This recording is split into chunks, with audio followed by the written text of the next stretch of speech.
Entre tanto, Venezuela denunció que Colombia le envió 36 solicitudes por escrito para albergar a los jefes de las FARC y del ELN en ese país durante los procesos de paz. Luego de que el gobierno de Iván Duque le pidiera a Venezuela que entregue a los cabecillas del ELN que presuntamente estarían en ese país, el ministro de Comunicaciones Jorge Rodríguez reveló que desde Bogotá le hicieron varias solicitudes para albergar a los principales cabecillas de ese grupo guerrillero y de las FARC. 36 tenemos de solicitudes a Venezuela para que representantes del ELN y de la FARC, Ejército del Pueblo, estuvieran en territorio venezolano. Y Venezuela, de manera generosa, como siempre ha sido con Colombia y como siempre ha sido con el proceso de paz, no solamente permitió. Las cartas reveladas habrían sido enviadas durante el proceso de paz que Juan Manuel Santos hizo con las FARC y la fase exploratoria que el entonces mandatario hizo con el ELN.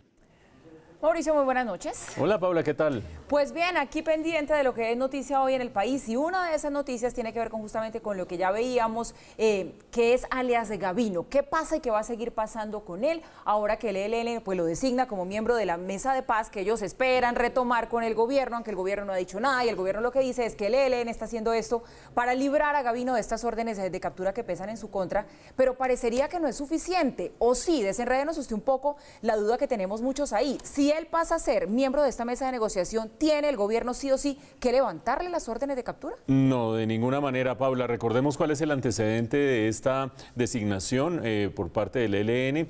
Aquí registrábamos en este noticiero hace 48 horas cómo el gobierno colombiano le pedía al gobierno de Cuba que entregara o diera razón o explicara por qué Nicolás Rodríguez alias Gavino estaba en Cuba libremente, tranquilamente, cómo había entrado, si tiene circular roja de la Interpol, es decir, si es buscado por las autoridades internacionales y por lo tanto todos los gobiernos tienen esa circular roja que dice se busca a este señor, etcétera, etcétera, etcétera. Cuestionaba en ese momento el gobierno colombiano que hubiera entrado de esa manera Gavino a Cuba, de dónde habría venido, también era otra pregunta que se hacía el gobierno colombiano, y en ese contexto el día de ayer el gobierno colombiano ratificó de manera formal la queja ante el gobierno de Cuba y la solicitud. Inmediatamente la reacción del ELN fue designar como negociador a Nicolás Rodríguez alias Gavino, que no era originalmente el equipo negociador del ELN. ¿Bajo qué propósito o con qué intención? Seguramente con la intención de que una vez designado como negociador quedara de alguna manera inmune a una orden de captura, porque a los negociadores se les congela la orden de captura temporalmente mientras se termina dando curso a la negociación. En este caso hay dos falencias. La primera de ellas, el proceso con el ELN está en este momento paralizado, de manera que agarrar yo y decir tapo remacho, voy a meter aquí a un nuevo negociador mientras tanto para que quede cubierto por una suspensión de orden de captura, cuando el diálogo completo está en un paréntesis, me parece que no tiene ningún sentido.